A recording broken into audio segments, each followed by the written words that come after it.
വിവാഹത്തിന് മുമ്പ് ഒരു ജോലി വേണം എന്നൊരു സ്ത്രീ ആഗ്രഹിക്കുമ്പോൾ അവളുടെ മനസ്സിലുള്ള ജോലി കൊണ്ടുള്ള പ്രയോജനങ്ങളും സങ്കല്പങ്ങളുമല്ല പ്രായോഗിക ജീവിതത്തിൽ വരുമ്പോൾ അവരുടെ ജോലി കൊണ്ട് അവർക്ക് ഉണ്ടാവുന്നത്.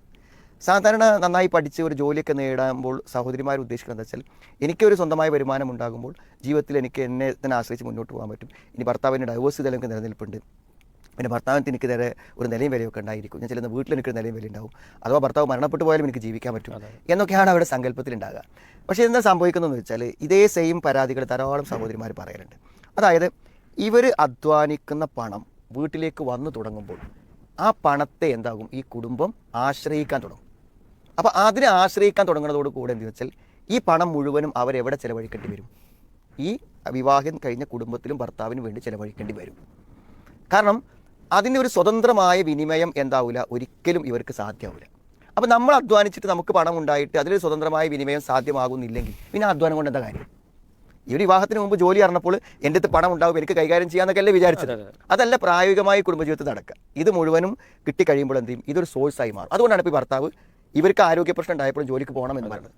ഈ രണ്ട് കേസിൽ അത് കാണും. കാരണം ഇവരൊരു സാമ്പത്തിക സോഴ്സായിട്ട് മാറി. ഇപ്പോൾ ഒരു സഹോദരി ഇന്ന് എന്നോട് ഫോണിൽ ചോദിച്ചൊരു കാര്യം എന്താ വെച്ചാൽ, വിവാഹം കഴിഞ്ഞു, ഞാൻ ഇപ്പോൾ ജോലിക്ക് വേണ്ടി ഇപ്പോൾ ഒരു വിമൻസ് ഹോസ്റ്റലിൽ താമസിക്കുകയാണ്, ഞാനും ഭർത്താവും ഒന്നിച്ച് നിൽക്കണില്ല, അപ്പോൾ ഞാൻ ഈ ജോലിക്ക് ഒഴിവാക്കിയിട്ട് നിങ്ങളത്തേക്ക് വരാം, നമുക്ക് ഒന്നിച്ച് നിൽക്കാം.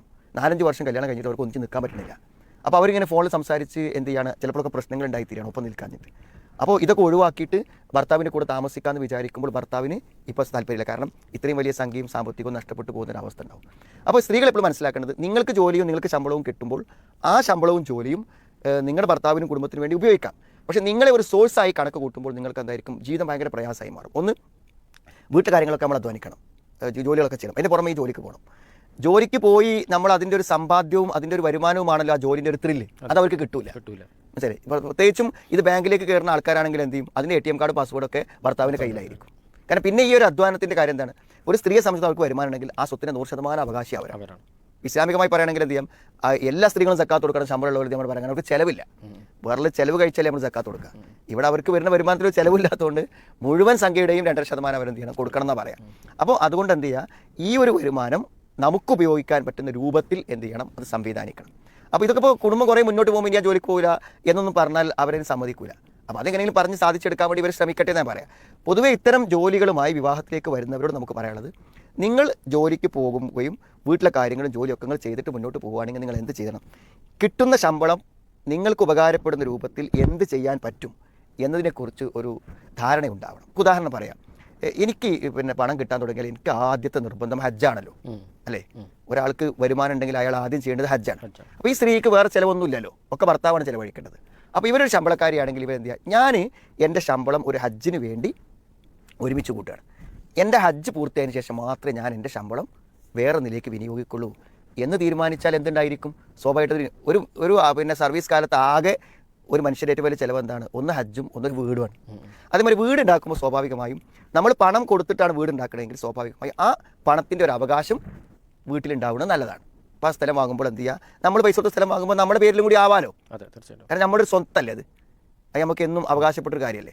സ്വാഭാവികമായും എന്ത് ചെയ്യും, ഒരു ഡൈവേഴ്സ് ചെയ്യപ്പെടുന്ന ഒരു സ്ത്രീക്ക് അനന്തരാവകാശങ്ങൾ കിട്ടൂല.